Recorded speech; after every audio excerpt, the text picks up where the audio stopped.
It's the Christmas shopping season in London, and the rush hour is in full swing. Commuters and shoppers stream through King's Cross, the city's busiest rail interchange.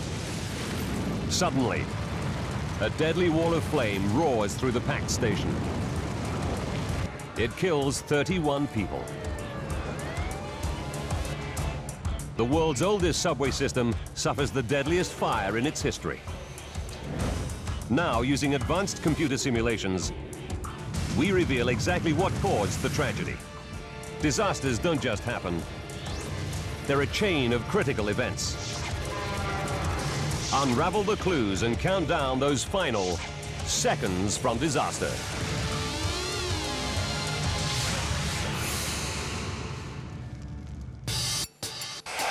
Europe, England, London.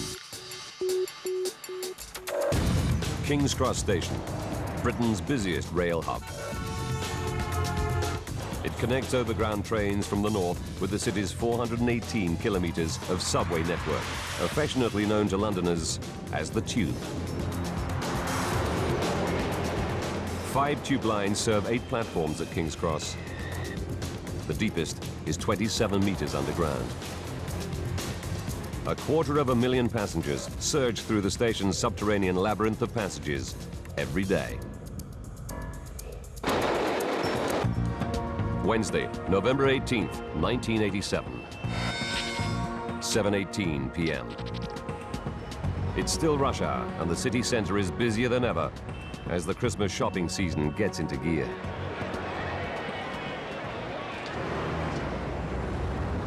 For one man, the buzz and bustle of London is a new experience. 20-year-old Damon Brodie left his home in Scotland just 5 days ago to start a new IT job and a new life in the big city. He can't believe his luck. I always wanted to live in London. I mean, for somebody at 20 years old, it was a dream come true. Brodie is eager to soak up London sights. Tonight he's off to visit the famous Christmas lights in Regent Street. A trip that will take him on the Tube. But Londoners know that Christmas in the capital isn't all peace and goodwill.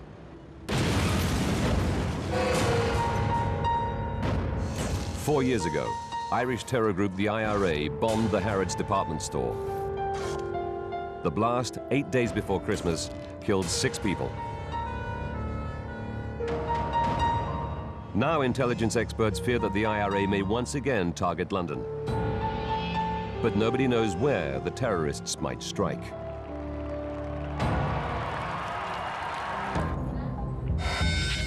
(7:25 p.m.) At King's Cross, 27 meters underground, passengers stream off tube trains and onto escalators, taking them up to the ticket hall and the streets of London.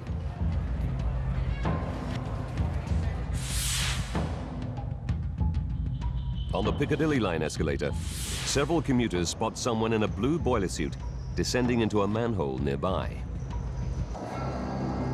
Workmen are a familiar sight on the wooden escalators of the aging, dilapidated tube system. 2 minutes later, electronics engineer Philip Squire joins the up escalator. He heads up towards the street, obeying tube etiquette by standing on the right-hand side. As I was standing there, I was just looking around as you do, and I happened to look down. He catches sight of something odd. A light beneath the wooden steps. I could see this very bright glow, very intense. When he reaches the top, he seeks out a London Underground worker, and they look back to the spot halfway down the escalator where Squire saw the glow. But there's no sign of it. I felt a bit silly because you couldn't see anything. So to be honest, I felt stupid. Philip Squire goes on his way, embarrassed to have caused a fuss.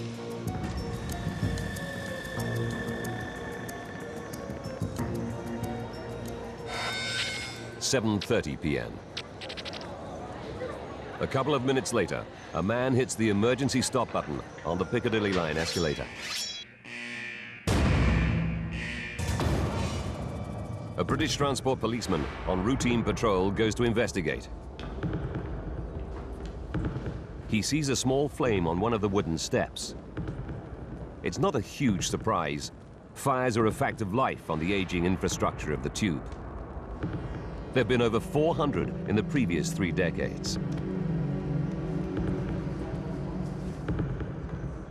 The policeman heads back up to the ticket hall where he can call the London Fire Brigade on his radio.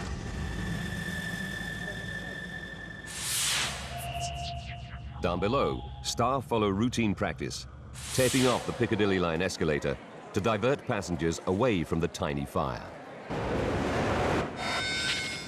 7:39. 9 minutes after the fire alert, the police decide they should evacuate the station as a precaution. 3 kilometers away, in the city's Soho district, the firefighters of Red Watch respond to the call and head for King's Cross. Soho is the busiest fire station in London. Many of the men have fought hundreds of blazes. 7:43. Red Watch arrive at the King's Cross ticket hall. The ranking officer is 45-year-old Fire Chief Colin Townsley. Townsley is married with 2 daughters and has served 23 years in the London Fire Brigade. He dreams of retiring early and buying a rural smallholding in France. Townsley is a dedicated and demanding leader who commands the respect and loyalty of his men. One of them is Robert Moulton, who served with the man he calls the Governor for 4 years. Townsley takes Moulton with him to assess the state of the fire. The blaze is now about the size of a campfire, but neither man is worried.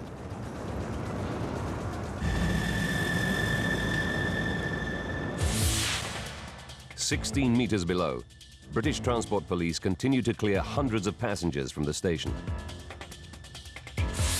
One of the police officers is 27-year-old Richard Kukielka.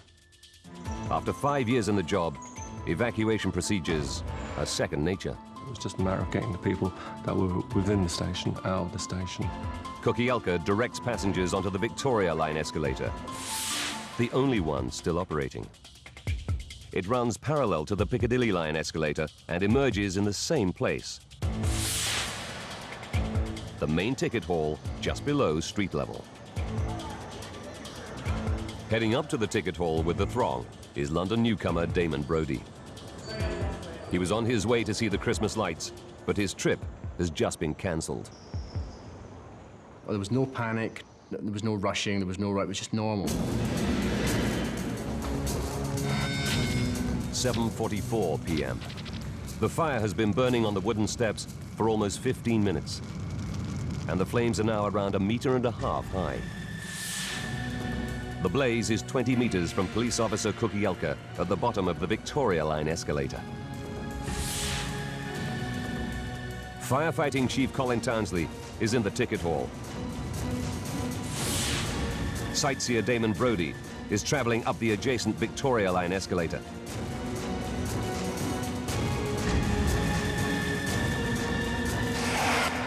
Brodie reaches the top of the escalator and steps into the ticket hall.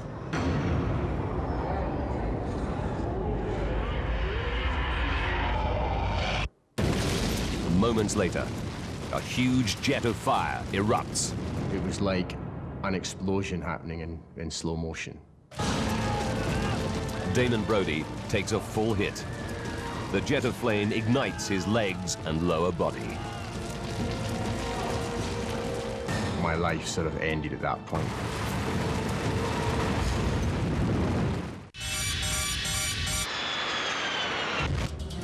In London's King's Cross station, a small blaze has suddenly erupted into a ferocious inferno, spewing out fire like a flamethrower, engulfing dozens of commuters in a ball of fire.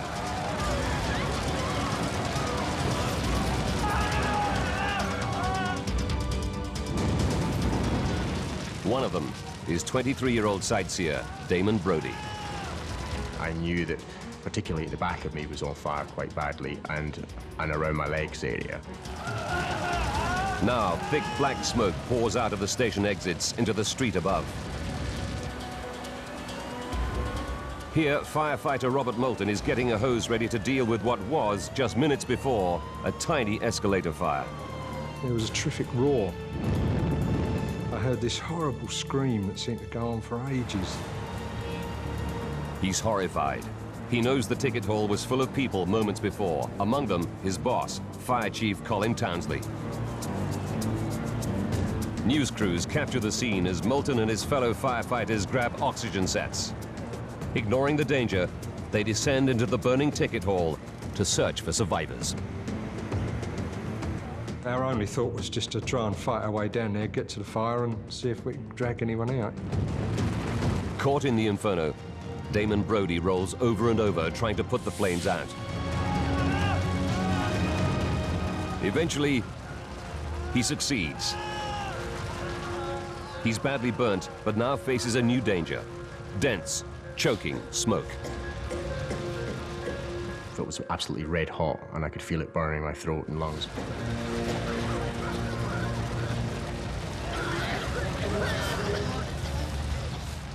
Moments after the fire erupted, from the bottom of the Victoria Line escalator, young police officer Richard Kukielka can see a horrifying sight.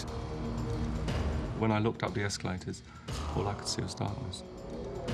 He realizes that when he sent passengers up the escalator, he unwittingly sent many of them straight into an inferno.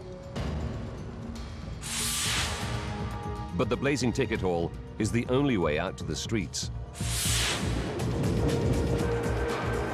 Thinking fast, police and station staff flag down passing trains and bundle stranded passengers out of danger.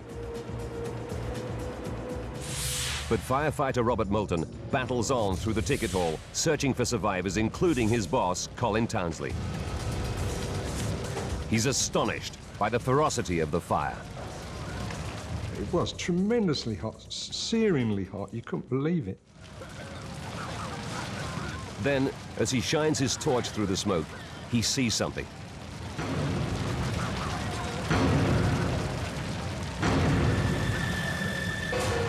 It's a white helmet. His heart sinks. He knows white helmets are only worn by fire chiefs.